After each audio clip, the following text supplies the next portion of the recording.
The shell that had to arrive. At 4:17 in the morning on June 7, 1944, somewhere beyond the broken edge of the Normandy beachhead, a gun crew waited in a field that no longer looked like a field.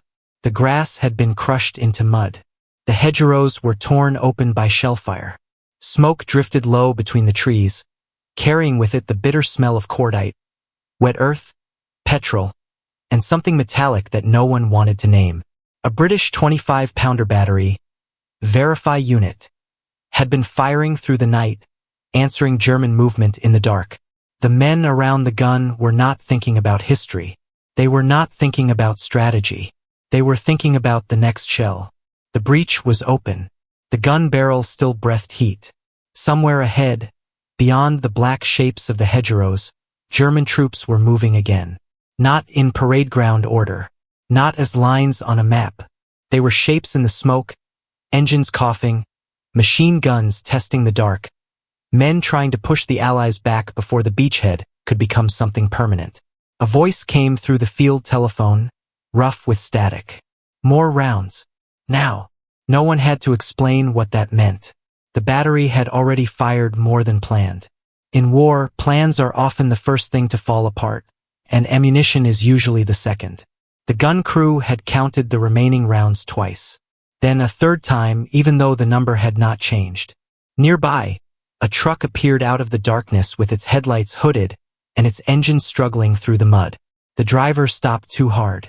Wooden crates shifted in the back with a deep, heavy knock. A corporal climbed up and pulled at the first crate. His hands were black with grease and mud.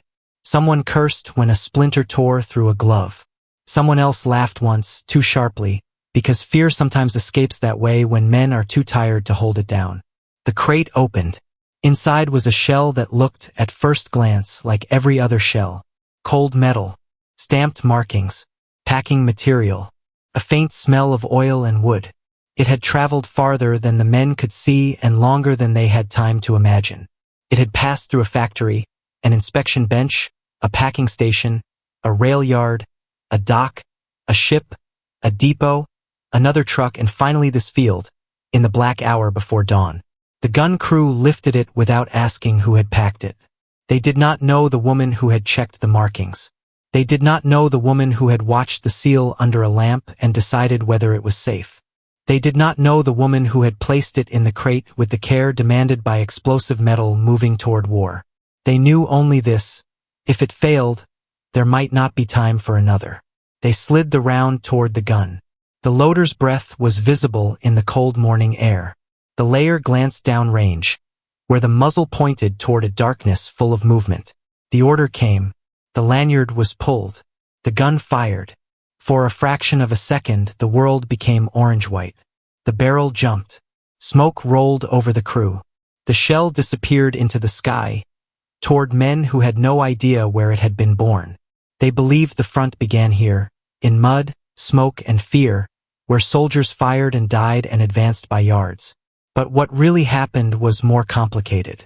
That shell had reached the front long before it left the gun. Its story had begun under factory lights, in a place without medals, without maps pinned to walls, without officers describing courage in official language. It began with women standing at benches, near explosives powerful enough to kill them before any enemy ever saw their faces. And if one of those women had made one mistake, a damaged fuse missed, a crate packed badly, a marking made unclear, a seal accepted when it should have been rejected, the shell in Normandy might have been useless.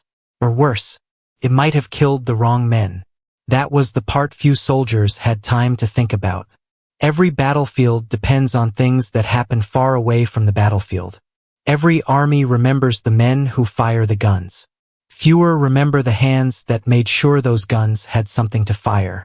Before Normandy, before Italy, before the Pacific Islands and the Eastern Front and the desert and the convoys, there was a quieter front. It had clocks and factory whistles instead of bugles. It had women in overalls instead of soldiers in helmets. It had yellow dust, inspection lamps, wooden crates, warning signs, and rules written in the language of disaster. No rings, no matches, no loose hair, no metal objects, no careless movements. Because the thing on the bench was not simply a product. It was future violence waiting for direction. And the women who handled it were told, in many ways, that their work was secondary. Necessary, perhaps. Patriotic, certainly. But not the kind of work that men at the front would one day call decisive. That belief would not survive the war. The shell in Normandy was only one round among millions. One piece of metal in an ocean of production. But in the dark, with German pressure building ahead and tired men waiting around a hot gun, it was no longer a statistic. It was the next chance to live. And the question was not only whether the soldiers could fire it. The question was whether everyone behind them, everyone unseen, had done their part well enough for that shell to arrive alive. The war machine's blind spot. Before the shell reached the gun, it belonged to a system. The system did not speak in human voices. It spoke in tonnage. It spoke in contracts, targets, shortages, shipments, and weekly production figures. Ammunition was counted by the thousands, then by the millions until the numbers became too large to picture. Shells became columns on a page. Cartridges became crates. Crates became railcars. Railcars became tonnage moved toward the coast. To commanders, ammunition was firepower waiting to be delivered. To planners, it was a problem of factories and transport. To politicians, it was proof that a nation had awakened. But to the women who stood on the line, it was never only a number. It was the weight in the hands, the smell in the throat, the instruction repeated until it became muscle memory. The knowledge that the object before them had to be made quickly, but not carelessly. At the beginning of the war, many officials believed they understood the arrangement clearly. Men would fight. Industry would support them. Women would enter factories because there were gaps to fill, because labor was needed, because wars consume bodies in more than one place. They were often described as temporary workers, wartime workers, emergency workers, necessary until the ordinary order of life could be restored. That belief sounded reasonable to many people at the time. It rested on old assumptions about skill, danger, and importance. A rifleman under fire was in combat. A pilot over Germany was in combat. A sailor in the Atlantic was in combat. A woman packing ammunition in a factory miles from the front was not. That was the simple view. The war destroyed simple views. Modern war had become a chain. It did not begin when the trigger was pulled. It began in or steel, chemicals, labor, rail schedules, weather reports, depot records, and the millions of small acts that allowed a weapon to function at the exact moment it was needed. If one link failed, courage could not repair it. A brave gun crew with no shells was only a group of men waiting to be overrun. A fighter pilot with defective ammunition carried weight instead of firepower. An infantry section with the wrong crates in the wrong place could lose minutes it did not have. This was the blind spot of the war machine. Could see the gun. Could see the battlefield. Could see the commander on the map. Could see the factory as a symbol of national power. But it struggled to see the individual worker as part of combat power itself.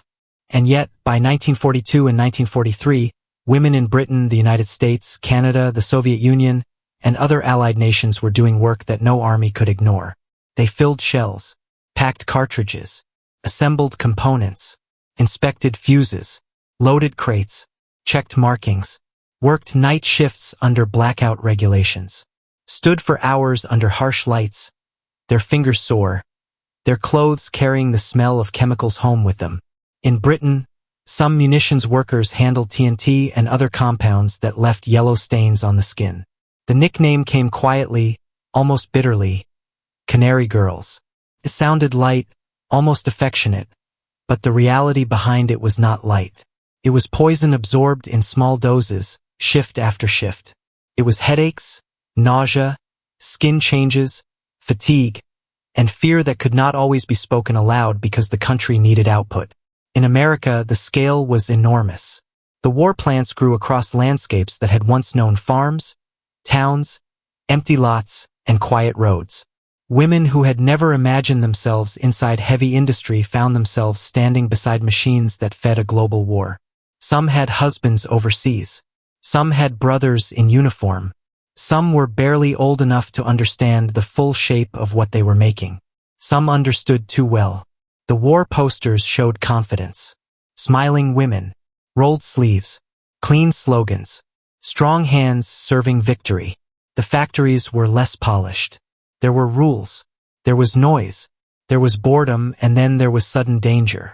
There were supervisors watching speed and output. There were inspectors watching safety and quality.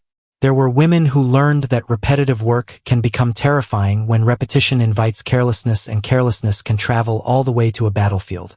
They believed women were filling a temporary space in the machine. What really happened was that the machine began to depend on them. Not symbolically, not sentimentally, practically.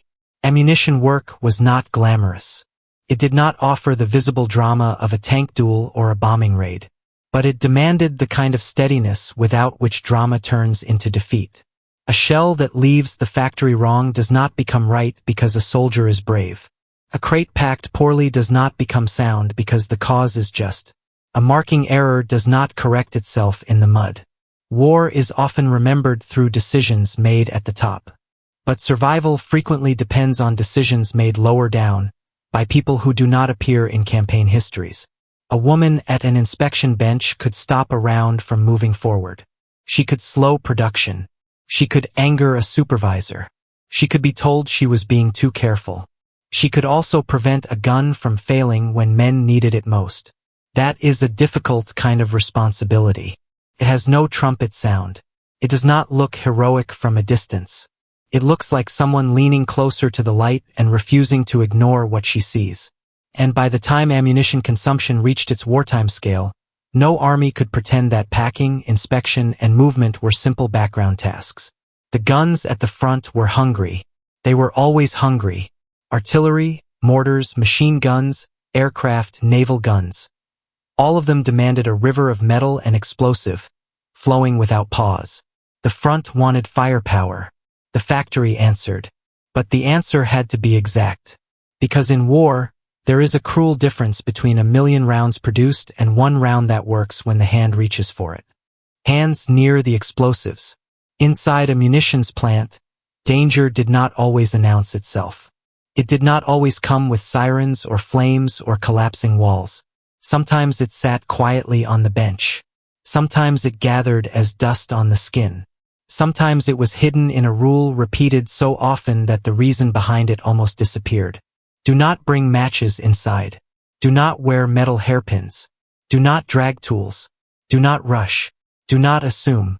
The women who entered those rooms learned quickly that war had its own smell before it ever reached the battlefield. It smelled of oil, warm metal, packing grease, solvents, wood shavings, explosive compounds, and the sharp chemical edge that stayed in the nose long after a shift ended. Some rooms were noisy with machinery. Others were frightening because they were too controlled, too deliberate, too aware of what a spark might do. The filling rooms were not ordinary workspaces. They were places where movement was disciplined. Bodies had to be trained. A hand could not simply reach. A sleeve could not simply brush against something. Hair had to be covered. Shoes mattered. Tools mattered. The floor mattered. Even silence had a purpose. A person watching from outside might have seen only factory labor. Repetition. Rows of benches. Women in caps. Shells and casings passing from one stage to another. But repetition did not make the work safe. It made the danger more subtle. The first day was frightening because everything was new. The 100th day could be more dangerous because everything felt familiar. That was one of the hidden enemies of ammunition work. Not panic, but habit. A worker might pack round after round until the body began to move ahead of the mind. Lift, place, check, turn, mark, close, repeat. The war demanded speed, and speed was persuasive. It told everyone that the enemy was advancing, that convoys were waiting, that guns were short, that another shift would have to do more with less. But explosives do not care about urgency. A bad seal remains a bad seal. A mishandled component remains dangerous. A contaminated surface remains a threat. Some women carried the work on their bodies. TNT exposure could discolor skin. Hair could change tone. Fingernails stained. The nickname Canary Girls survived because it gave a strange, almost gentle name to something harsh. These were not women painted yellow by patriotic sacrifice in a poster. They were workers absorbing the material reality of war. Their bodies became evidence of production. And production had a cost. There were accidents in wartime munitions industries. Some small, some catastrophic. Reports from different countries record explosions, fires, injuries, and deaths. Not every plant became a disaster, and not every worker lived in constant terror. Many spoke later of friendships, pride, wages, independence, and the strange energy of doing work that mattered. But none of that erased the knowledge built into the rules. One spark could end the room. It is important not to turn these women into saints or symbols. They were people. Some were proud. Some were scared. Some were bored. Some joked to get through the shift. Some resented the danger. Some needed the money. Some wanted to do their part. Some had no grand language for it at all. They came because there was work, because the country asked, because family members were serving, because the war had entered every kitchen and every street whether anyone invited it or not. And then they stayed. Day after day, they placed their hands near things meant to explode. That is where the old belief begins to weaken. The idea that the home front was safe, distant, protected, separate from combat, could only survive if one never entered the filling room. The women there were not being shot at by enemy infantry. They were not crossing minefields. But danger was still present, close enough to breathe. The battlefield kills with motion. A bullet travels. A shell bursts. A bomb falls. The factory could kill while standing still. In a combat zone, soldiers often knew when danger was near. They heard incoming fire. They saw aircraft. They felt the ground shake. In the munitions plant, danger could hide inside a process that looked normal. It could sit inside a mistake no one had noticed yet. That required another kind of courage. Not the courage of charging forward. Not the courage of holding a trench. The courage of attention, of patience, of doing the same thing carefully after exhaustion had already begun to blur the edges of the room. A woman might stand through a long shift with sore feet and aching shoulders, aware that somewhere overseas men were firing faster than the factories could comfortably supply. She might know that if her line slowed, someone would complain. If her line rushed, someone might die. There was no clean answer. The war machine asked for volume. The material asked for respect. Between those two demands stood the worker. They believed the factory was behind the lines. What really happened was that the line itself had moved. Not on a map, but in responsibility. It ran through benches, lamps, warning signs, and tired hands. It ran through women whose names were not printed in dispatches but whose mistakes, if they made them, could echo in gun pits and trenches hundreds of miles away. And as the war grew larger, one question became harder to avoid. If this work was so dangerous, so exacting, and so essential, why were the people doing it still treated as if they were temporary? The undervalued army. They arrived in coats, scarves, worn shoes, borrowed confidence, and sometimes with lunch wrapped in paper. Some had left domestic service. Some had come from farms. Some had been clerks, shopgirls, students, wives, daughters, mothers. Some had never been inside a factory before the war took the old shape of their lives and bent it toward production. A few were already skilled. Many were not. The system needed them anyway. At the gates, they became part of an army without uniforms in the military sense. They had numbers, shifts, rules, supervisors, and targets. They had places to stand and tasks to repeat. They had the discipline of time clocks rather than parade grounds. They did not salute. They did not march. But they entered a structure that cared deeply whether they were late, careless, slow, or absent. War makes strange soldiers out of civilians. The women in ammunition plants were not always welcomed with respect. Some men doubted them. Some managers assumed they would be temporary. Some newspapers praised them in broad patriotic language while still framing their labor as an interruption in the natural order of things. They could be admired and underestimated at the same time. That is a particular kind of invisibility, to be needed intensely, but not fully seen. For many, the first shock was not danger. It was complexity. Ammunition was not one object. It was a family of objects, each with its own requirements and hazards. Rifle cartridges, machine gun belts, mortar bombs, artillery shells, grenades, fuses, detonators, packing components, labels, seals, crates. Each stage had a reason. Each instruction had usually been written because someone somewhere had learned the hard way what happens when it is ignored. A young worker might begin with a narrow task. Do this, not that. Place it here. Check this mark. Do not touch that surface. Wait for inspection. Pass it on. The motions seemed small, but slowly the pattern became visible. She was not just handling pieces. She was part of a chain that led outward, to railways, ships, depots, beaches, artillery positions, aircraft, patrols, and men who would never know her face. That realization did not always arrive dramatically.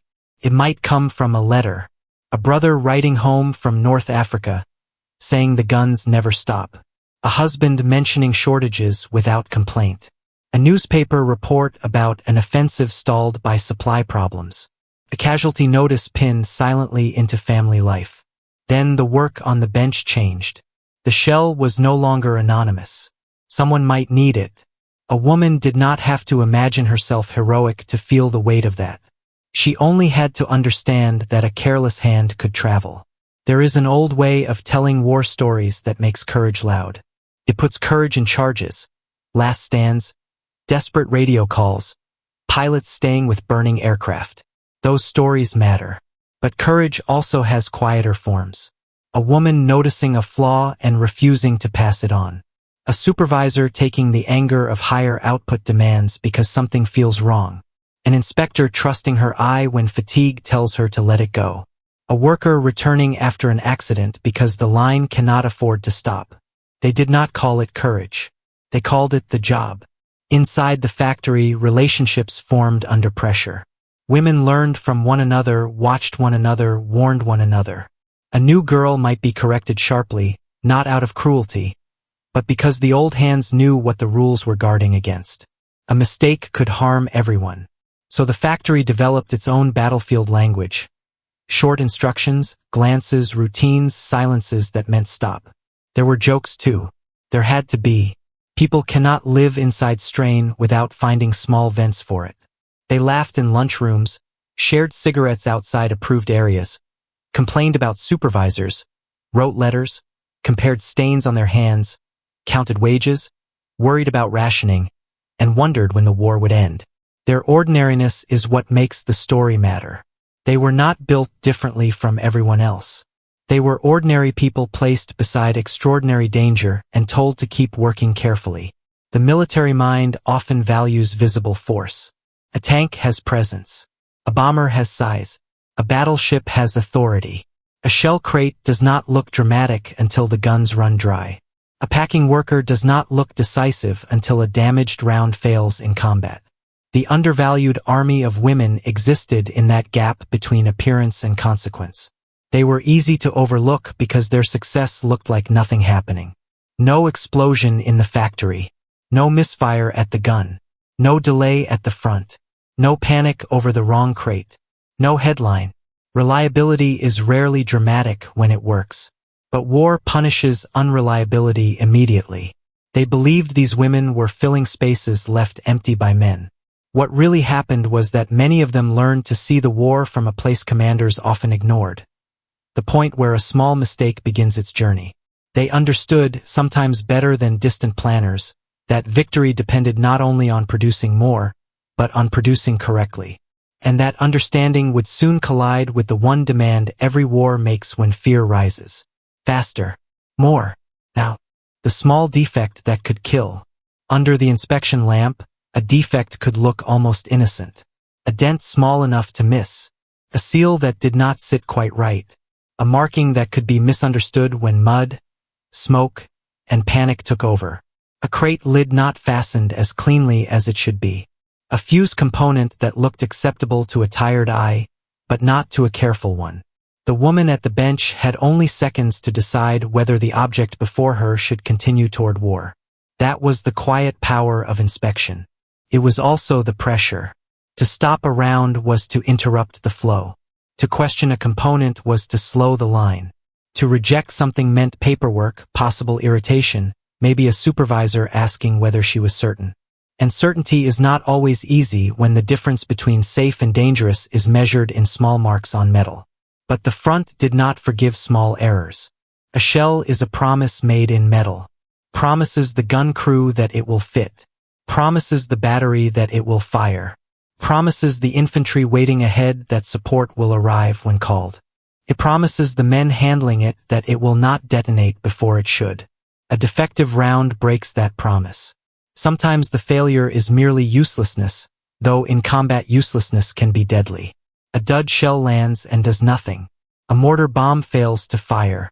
Cartridge jams. A fuse fails at the wrong moment. A gun crew loses seconds clearing a problem while enemy fire walks closer. A pilot pulls the trigger and gets silence where there should be fire. Other failures are worse. Premature detonation. Incorrect handling caused by unclear markings. A damaged component that becomes unstable. These are not abstractions. They are the kinds of errors that turn supply into threat. In every army, quality control sat in tension with production. The front always wanted more. Generals wanted barrages. Infantry wanted support. Aircraft needed belts. Convoys needed cargo. The daily hunger of war pressed backward through the chain until it reached the women at the benches. More rounds. More crates. More shifts. Less delay. The demand was understandable. On a battlefield, ammunition shortage feels like abandonment. But in a factory, speed has a shadow. When hands move faster, eyes must work harder. When shifts grow longer, judgment thins. When output becomes the only number anyone praises, the small defect begins to find places to hide. This is where the old belief becomes dangerous. If packing and inspection are considered simple, then slowing down appears like weakness. If workers are seen as replaceable, then their judgment is undervalued. If the factory is imagined as far from combat, then a flaw seems like an internal issue rather than a future battlefield event. The inspector knew otherwise. She might not have used military language. She might not have spoken of tactical consequences or operational reliability. She might only have said, "That one's wrong." But inside that plain sentence was a line of defense. There is a moment in this kind of work when a person must choose between the pressure around her and the evidence in front of her. That moment rarely appears in official accounts. It does not create a famous photograph. It does not produce a medal citation. But it is one of the places where war is decided. A worker sees a flaw. The line wants movement. The front wants ammunition. The clock wants speed. The defect waits. If she passes it, perhaps nothing happens. Perhaps it fires normally. Perhaps the flaw was harmless. Or perhaps, days later, in a field outside Cannes, in a valley in Italy, in a Pacific gun pit slick with rain, men reach for that round and discover the truth too late. So she stops it. That small act may save strangers she will never meet. It may also bring trouble down on her own head. War often praises decisiveness at the front while punishing caution behind it. The contradiction is old. A commander may be celebrated for refusing to commit men until conditions are right. A factory worker may be scolded for refusing to pass a suspect component because targets must be met. Yet both are facing the same question. What risk is acceptable and who pays if the judgment is wrong? They believed quantity would carry the war. What really happened was that quantity without trust could become a dangerous illusion. 1,000,000 shells on paper were not the same as 1,000,000 reliable shells in the hands of troops. A depot full of crates meant little if soldiers could not identify the contents quickly. A production target reached through weakened standards could hide disaster until the moment of use. And combat is a terrible place to discover that someone far behind the lines was told to hurry. The women who packed and inspected ammunition were not alone in this chain. Engineers, chemists, machinists, supervisors, transport workers, dock crews, and soldiers all played their parts. But the packers and inspectors occupied a crucial threshold. They were among the last human eyes before the ammunition disappeared into crates and systems. After that, the round belonged to movement: rail, ship, depot, truck, mud, fire, And once it began that journey, correcting a mistake became harder with every mile. The next danger, then, was no longer only whether the shell had been made correctly. It was whether the war could carry it without destroying the trust built into it. The ridiculous belief that packing was simple. A wooden ammunition crate looks simple only to someone who has never needed one under fire. To the eye, it is just a box. Rough wood, metal straps, stenciled markings, handles if the design allows, a lid meant to open, contents meant to come out. Nothing about it announces strategy. But war has a way of making ordinary objects severe. A crate might travel by rail through blackout country. It might sit in a depot under rain. It might be loaded into the hold of a ship crossing waters hunted by submarines. It might be lifted by tired dockworkers, dropped harder than intended, stacked beneath other cargo, shaken by engines, salt air, heat, cold, mud, surf, and hurry. It might be opened by men who had slept 2 hours in the last 2 days, with shells landing nearby and an officer shouting that the guns needed ammunition now. In that moment, packing is no longer a warehouse detail. It is part of the weapon. The old belief was that packing was simple because it looked simple. Put the ammunition in. Protect it. Mark it. Move it. Compared with designing an aircraft engine or calculating artillery tables, it seemed low status, almost invisible. Yet a badly packed crate could turn good ammunition into a problem before the battlefield ever touched it. If moisture entered, components could suffer. If markings were unclear, the wrong ammunition could be sent forward. If the crate was too difficult to open under stress, seconds vanished. If rounds shifted badly during transport, damage could occur. If packing did not match the conditions ahead, cold, humidity, amphibious landings, rough roads, the supply chain paid for it later. The women who packed ammunition worked inside that reality. Their task was not only to place objects into boxes. It was to prepare ammunition for a journey through violence before it ever reached violence. There is a discipline to good packing that rarely receives respect. The spacing, the cushioning, the orientation, the count, the seal, the label, the final check. The knowledge that the person opening the crate might be wearing gloves, might be under fire, might be shaking from exhaustion, might have only enough light to see the markings and trust them. Packing had to think ahead for people who would not have time to think. That is what logistics often is. Care extended into the future.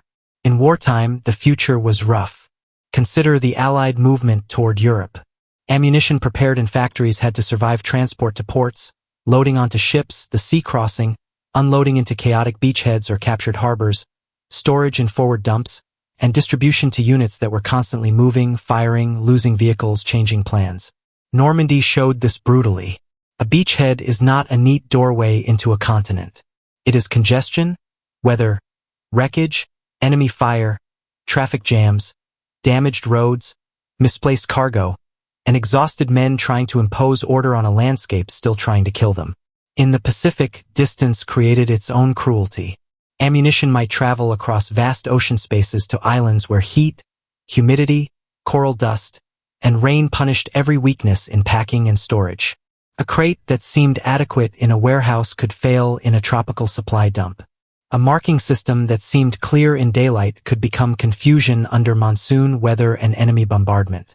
The women at packing benches were not always told the final destination. But the instructions they followed had been shaped by such conditions. The crate was not only a container. It was a small defensive structure built around ammunition. And yet, because it was humble, it was easy to dismiss. War is full of humble things that decide large outcomes. Socks, fuel cans, spark plugs, blood plasma bottles, radio batteries, nails, tires, crates. The grand weapon fails without the small object. A gun without ammunition is metal sculpture. A shell without safe packing is a hazard. A crate without clear markings is confusion waiting for darkness. They believed the decisive moment came when the weapon fired. What really happened was that the decisive moment had often been prepared much earlier, when someone closed a crate correctly and made sure the front would not have to solve a problem in the middle of combat. The women who packed ammunition did not know the faces of the men who would open those boxes. But in a sense, they worked for those men directly. Not for the ministry, not for the factory board, not for the weekly production chart. For the soldier kneeling in mud with numb fingers, trying to get the lid open before the next order came. That soldier would not praise the packing if it worked. He would only notice if it failed. This is the strange fate of good logistics. Success disappears into action. It allows the dramatic thing to happen, then steps out of the frame. The shell fires. The gun crew moves on. The crate is left behind, broken, empty, forgotten. But before it was empty, it had carried trust. And now that trust had to cross oceans, ports, roads, and battlefields where every mile offered a new chance for failure. The journey through fire. Once the crate left the factory, it entered a world no worker could control. The women who packed it might have watched it move away on a trolley, or seen stacks of finished crates awaiting transport. Their markings fresh, their lids sealed, their weight recorded. After that, the ammunition disappeared into the machinery of war. Rail schedules, depot ledgers, loading crews, port authorities, convoys, ship holds, forward dumps, truck columns, temporary roads chewed into mud. The round was no longer a thing on a bench. It was cargo in a dangerous bloodstream. Ammunition movement in World War II was a feat of scale almost beyond human imagination. It was also fragile. The maps make it look clean. Arrows crossing oceans, lines moving toward fronts, ports feeding armies. The lived reality was rougher. A train delayed by bombing. A ship diverted.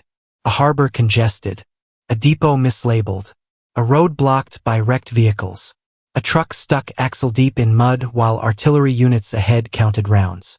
No soldier at the front cared that the supply system was complicated. He cared whether the ammunition arrived. That was the only test that mattered. In the Atlantic, cargo ships carried the materials of war through waters where German U-boats waited. A crate packed in safety could end up in a ship's hold trembling under depth charges, or vanish with the vessel before anyone at the front knew it had ever existed. On docks, ammunition had to be handled carefully but quickly, a combination war rarely makes easy. Dockworkers and sailors understood that explosive cargo turned accidents into catastrophes. In Britain, before D-Day, ammunition accumulated in preparation for the invasion of Europe. Mountains of supply were gathered, sorted, moved, concealed, and guarded. The invasion was not only landing craft and airborne troops. It was also the terrifying question of whether enough material could be pushed across the channel fast enough to sustain armies once they were ashore. D-Day opened the door. Logistics had to keep it from closing. In Normandy, the beaches became a kind of living machine, jammed with vehicles, men, fuel, food, medical supplies, ammunition, wreckage, and orders that changed faster than roads could be cleared. A crate might be unloaded from a landing craft, moved to a dump, moved again, assigned to a unit, delayed, rerouted, or nearly lost in confusion. The further inland the fighting moved, the harder it became to keep the flow steady. And the guns never stopped asking. Artillery was one of the great consumers of modern war. It could protect infantry, break attacks, suppress enemy batteries, and turn fields into landscapes of craters. But artillery eats ammunition with frightening speed. A battery that seems powerful at dawn can become vulnerable by noon if resupply falters. In the Pacific, the journey was even longer. Ammunition crossed distances so vast that time itself became part of the enemy. Salt air and tropical moisture threatened storage. Heat punished men and materials. Islands had to be supplied across water, often under air attack or through damaged ports. Everything needed had to be brought in. Everything. The bullet, the bandage, the bulldozer part, the radio battery, the artillery shell. The women who packed ammunition were far from these scenes, but their work traveled into them. If a crate survived rough handling, if its markings remained legible, if the contents stayed protected, then their care had extended across distance. If not, the failure arrived at the worst possible place. There is a temptation to imagine the supply chain as an achievement of machines, trains, ships, cranes, trucks.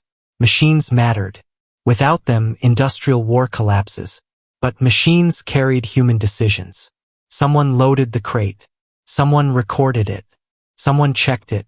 Someone opened it. Someone cursed when it was missing. Someone died if it did not come. What they believed, in many headquarters, was that logistics could be mastered as a flow of material.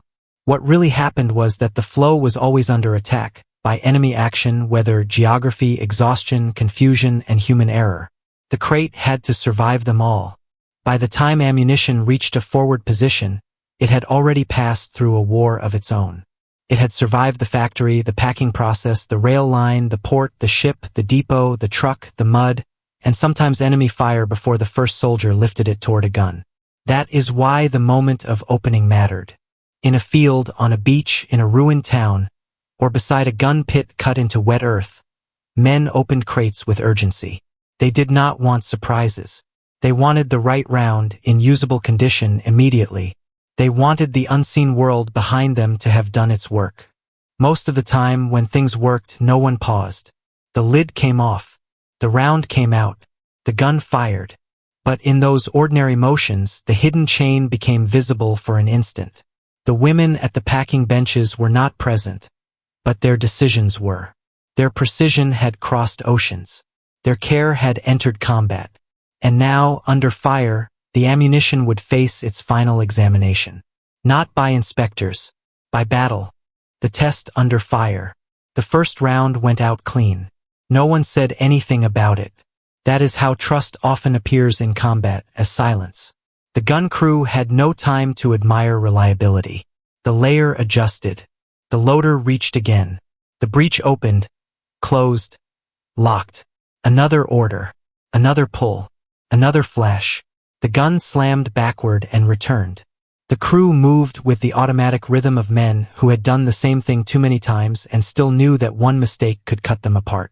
Nearby, empty casings and packing debris gathered in the mud. The crate that had mattered so much minutes earlier was already being broken under boots. Splinters, torn paper, discarded packing. The remains of a journey no one could now reconstruct. Ahead, the German pressure did not stop at once. War rarely gives that satisfaction.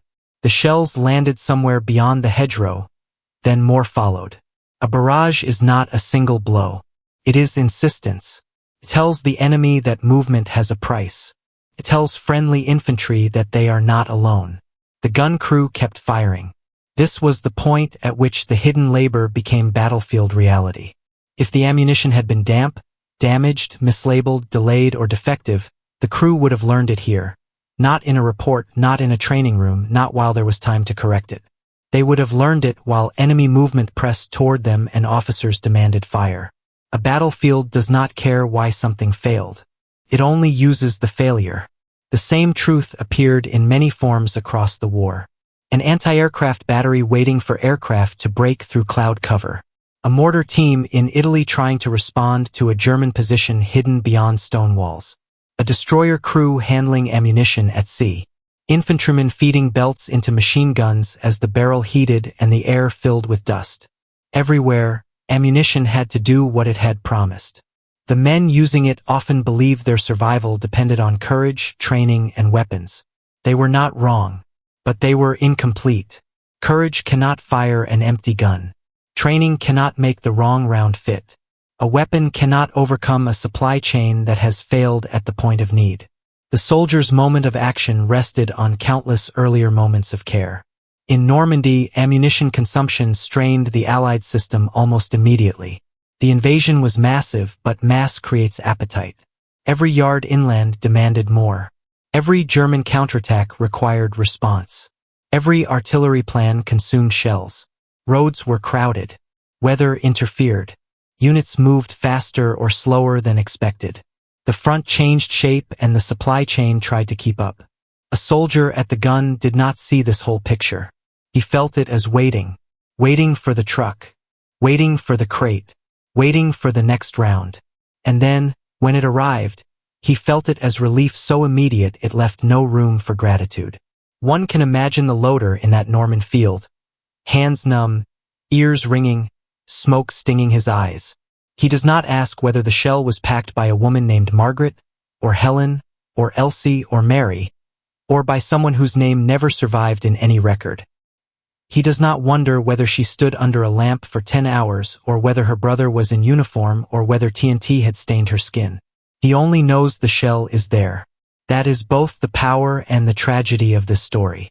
The women's work mattered most at the moments when no one had time to remember them. The barrage continued. Somewhere forward, German troops slowed, scattered, took cover, or shifted their attack. Perhaps the shell from that crate struck close enough to matter. Perhaps it did not. In war, no single round can always be followed to its consequence. But the pattern is undeniable. Armies that can keep firing hold options that armies without ammunition lose. Firepower is not only weapons. It is continuity. It is the ability to answer again, and again, and again. They believed the decisive human drama happened at the point of firing. What really happened was that the drama had been distributed across the entire chain. The gun crew's hands, the driver's hands, the dockworker's hands, the inspector's hands, the packer's hands, all of them converged when the breach closed. That convergence was fragile. It could be broken by one missing component, one bad crate, one delayed convoy, one careless inspection, one assumption that the small work was not worth serious respect. The test under fire did not produce speeches. Produced results. The gun fired or it did not. The round worked or it did not. The crew lived through the next minute or it did not. And after the firing slowed, after the immediate danger passed or shifted elsewhere, the battlefield did what it always does. It moved on. It left behind shell casings, torn earth, wounded men, dead men, broken crates, and fragments that no one would trace back to their origin. The official record might mention ammunition expenditure. It might note that artillery support was effective. It might praise the battery.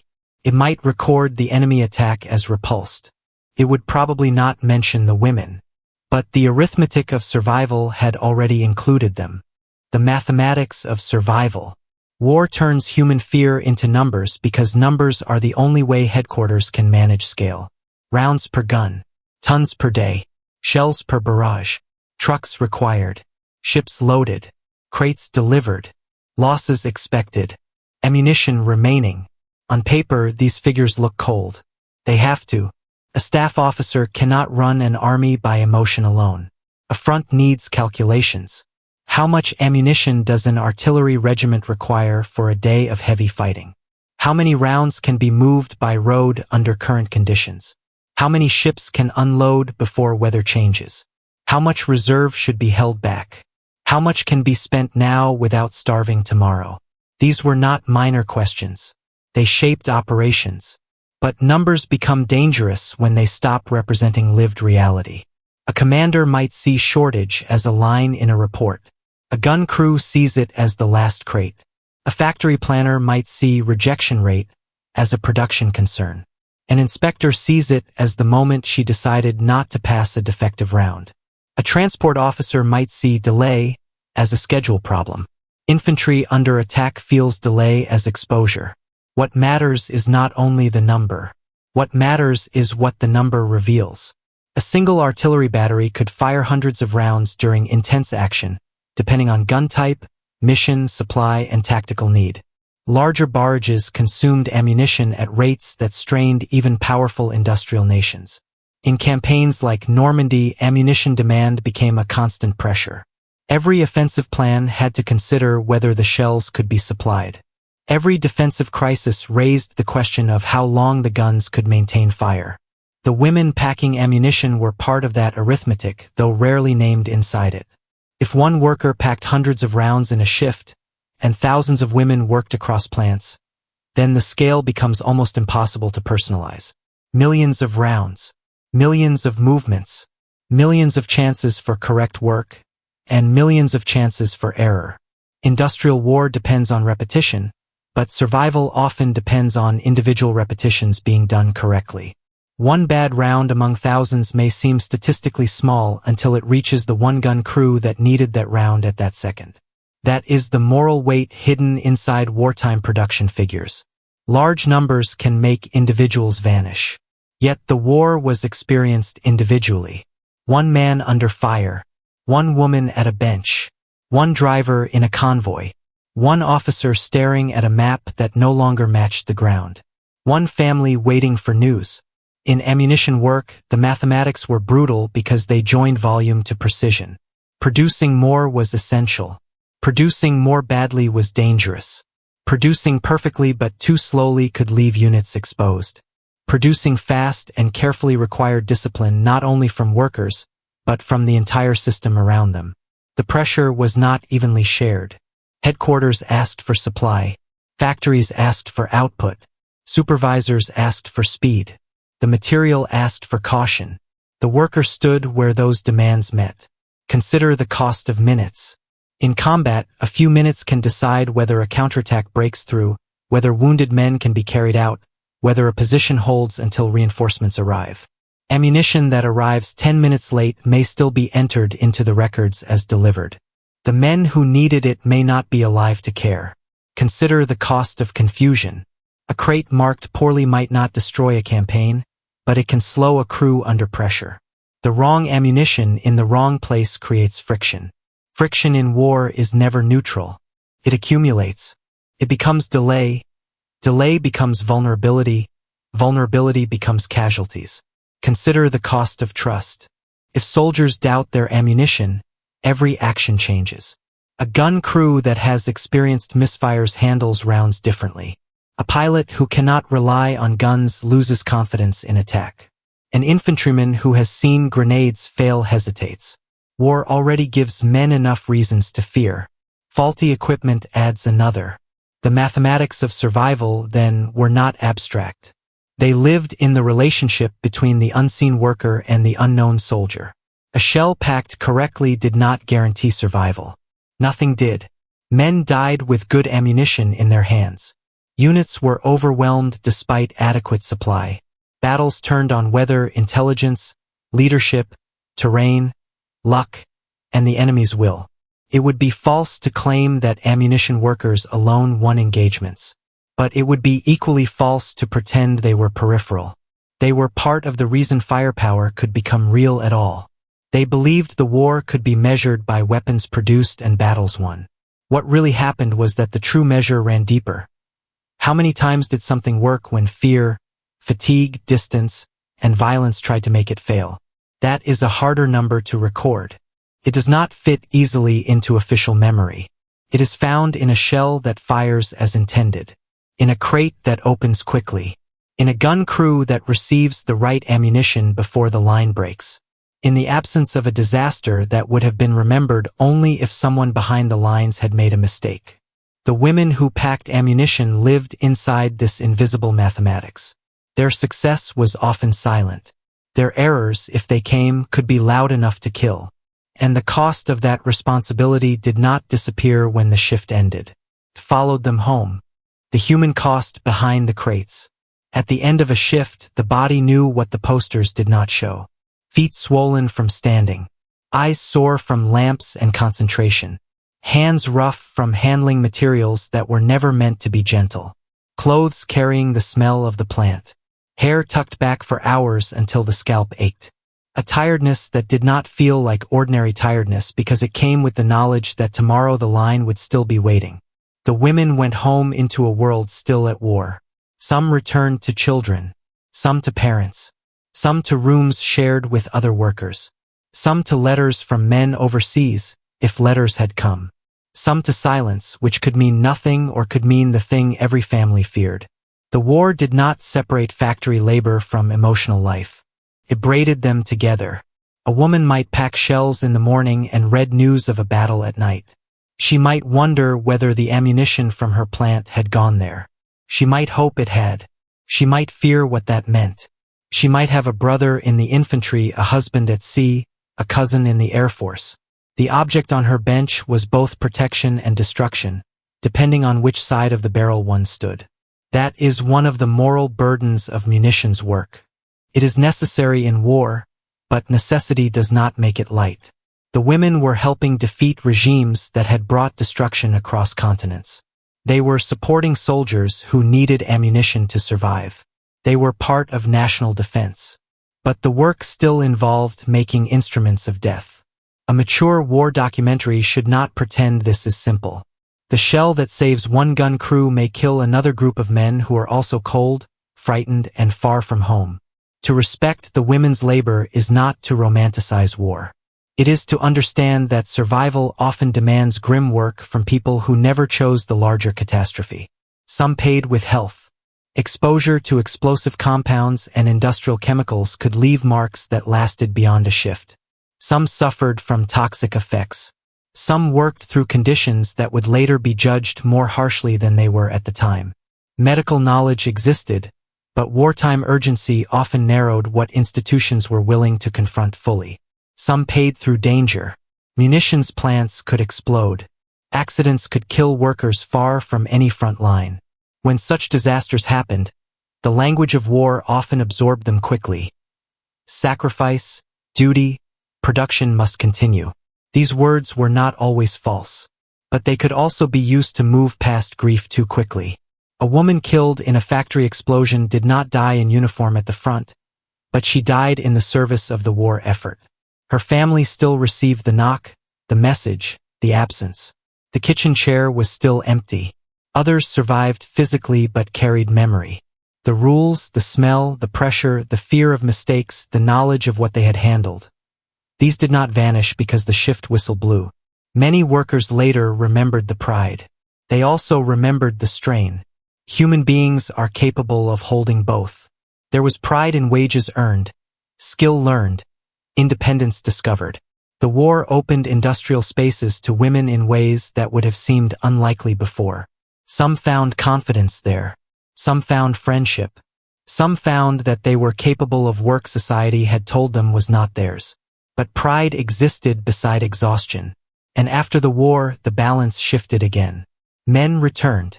Factories changed. Women were thanked, praised, sometimes photographed, then often expected to leave the roles they had filled under pressure. The emergency that had made them essential was over.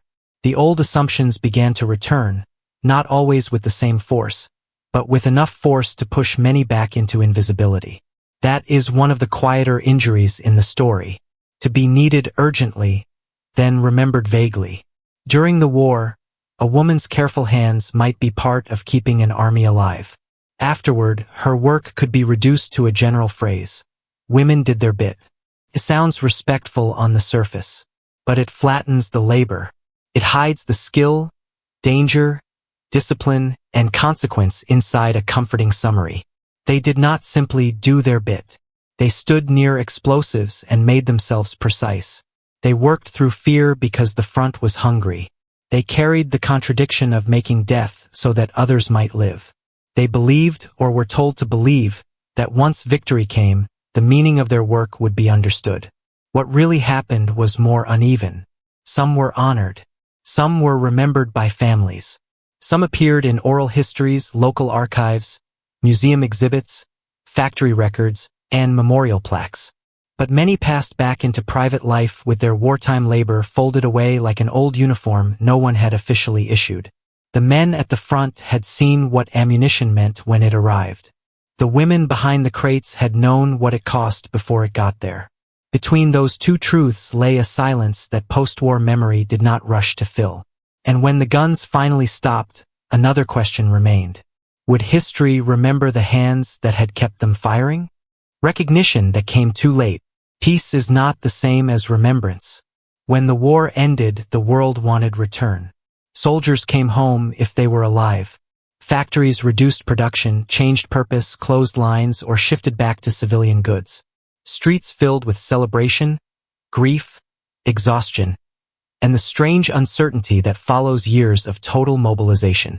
People wanted to believe that the emergency had passed and that life could move backward into familiar shapes. For many women war workers, that meant being asked, sometimes gently, sometimes firmly, sometimes through economic pressure rather than direct command, to step aside. The same societies that had praised them for entering factories now rediscovered older ideas about where they belonged. Wartime propaganda had shown women as strong, capable, necessary. Post-war life often preferred them domestic, modest, and quiet about what they had proven. This was not universal.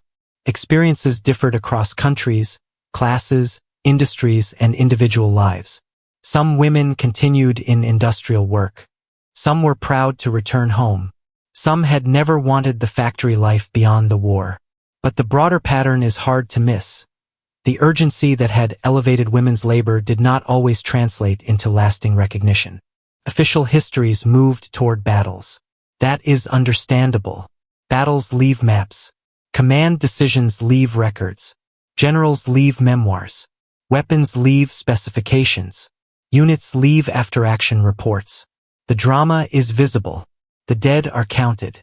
The territory gained or lost can be marked. Factory work is harder to narrate because its success often means nothing dramatic happened. No shell exploded in the packing room. No defective round reached the gun. No crate failed in transit. No frontline unit discovered the mistake. Good work disappears into the functioning of the army. So history often remembered production in aggregate. Tons. Millions. Output. Industrial capacity. The arsenal of democracy. The mobilized empire. The Soviet rear. The war economy. These phrases matter. But they are too large to hold a human hand. The women who packed ammunition lived below the scale of grand language. They lived in shifts, benches, lamps, lunch breaks, warnings, stains, friendships, accidents, and the private knowledge that their work had traveled farther than they ever did. Many had no famous story to tell, because the point of their work was reliability. And reliability rarely produces legend. Recognition came in fragments. A photograph preserved in a local archive. A granddaughter discovering that the quiet woman at the dinner table had once worked with explosives. A museum label describing women in munitions. A memorial naming those killed in a factory accident. An oral history recording an elderly voice saying, simply, that they knew the boys needed the shells. That simplicity can be more powerful than grand tribute. They knew the boys needed the shells. Inside that sentence is an entire war economy, stripped of its abstractions. But delayed recognition has limits. Some workers died before anyone asked them detailed questions. Some records were lost. Some women minimized their own role because society had taught them to. Some did not want to speak of it. Some remembered pain, not pride.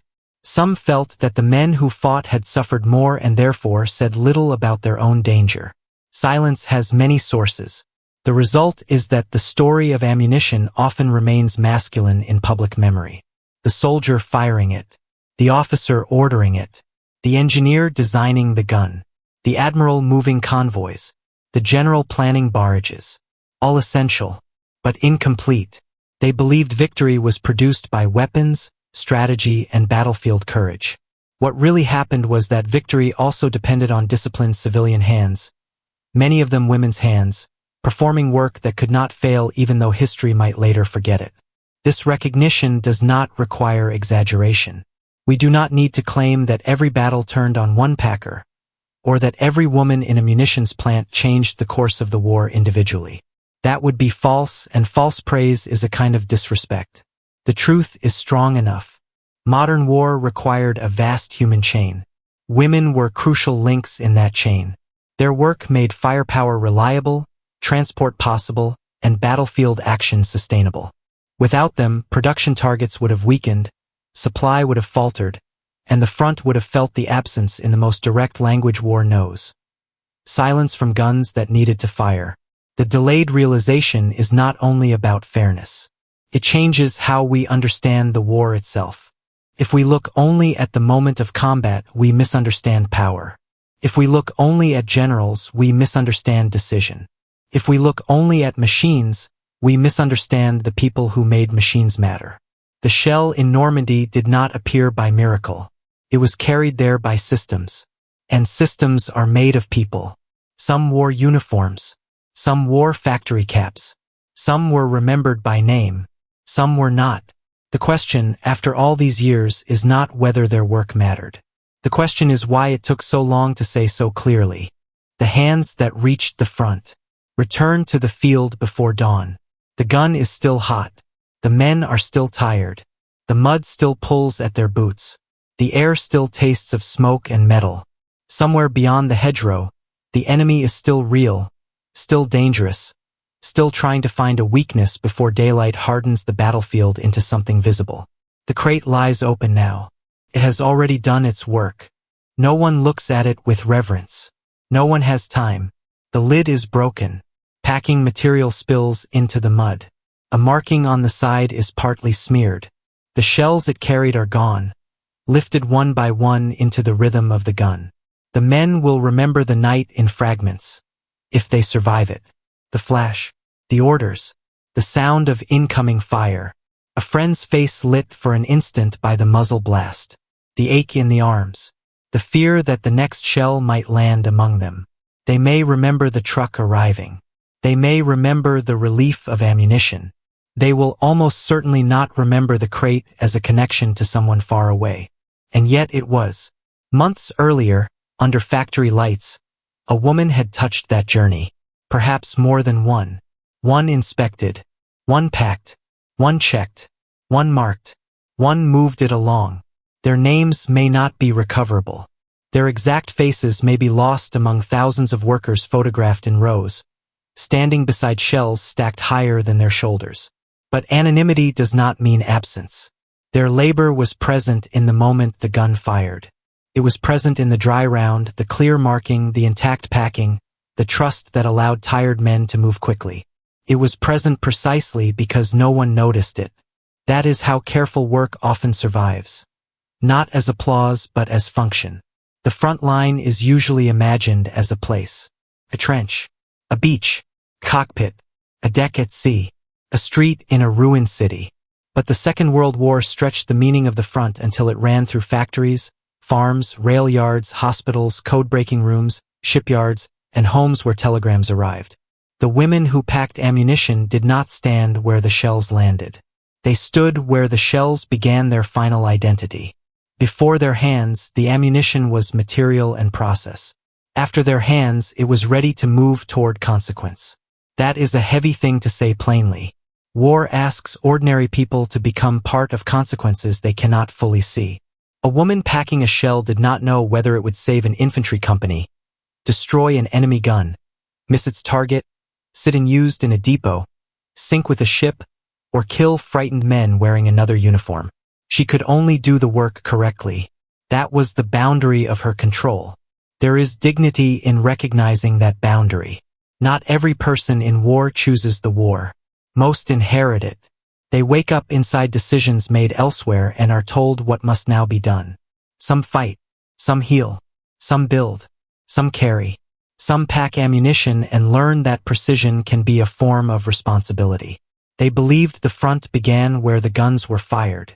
But what really happened was that the front reached backward, into the filling rooms, the inspection benches, the packing stations, the rail depots, the docks, the ship holds, and the tired hands of women whose work became visible only when it failed, or when someone finally looked closely enough. The shell from the opening moment disappears after firing. That is the nature of ammunition. It exists to be used up. It leaves no monument to the person who packed it. It becomes blast, smoke, fragments, crater, silence.